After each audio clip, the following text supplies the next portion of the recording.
تفسیر القرآن۔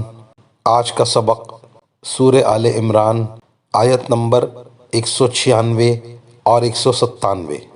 اعوذ باللہ من الشیطان الرجیم، بسم اللہ الرحمن الرحیم۔ لا یغرنک تقلب الذین کفروا فی البلاد، متاع قلیل ثم مأواہم جہنم وبئس المہاد۔ ترجمہ: جن لوگوں نے کفر اپنا لیا ہے ان کا شہروں میں خوشحالی کے ساتھ چلنا پھرنا تمہیں ہرگز دھوکے میں نہ ڈالے۔ یہ تو تھوڑا سا مزہ ہے جو یہ اڑا رہے ہیں، پھر ان کا ٹھکانہ جہنم ہے اور وہ بدترین بچھونا ہے۔ گزشتہ آیات میں اہل ایمان کا اجر و ثواب بتایا گیا۔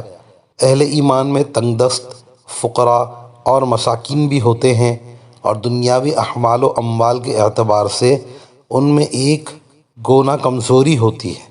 اس لیے ان کی تسلی کے لیے فرمایا کہ اہل کفر کو جو دنیا میں ادھر ادھر آنے جانے اور اموال کمانے کی قدرت اور وسعت دی گئی ہے، یہ کوئی قابل رشک چیز نہیں ہے۔